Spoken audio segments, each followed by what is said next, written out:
In today's video, I will walk you through how to add stocks on your watch list using Robinhood Legend.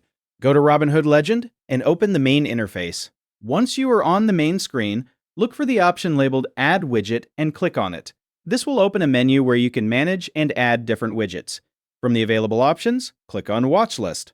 This will open a selection list where you can choose stocks to include in your watch list. Click Add, browse through the list of available stocks, scroll through the options until you find the stock you want to add to your watch list. Once you locate it, click on the stock to select it.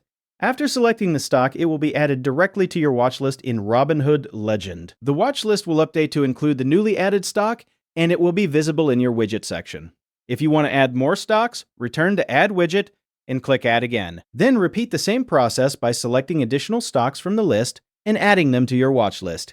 Each stock you select will be added individually, and all selected stocks will appear in your watch list area. You can continue adding more stocks using the same steps until your watch list is complete. All selected stocks will remain listed and ready for tracking. And that is how you build your watch list using Robinhood.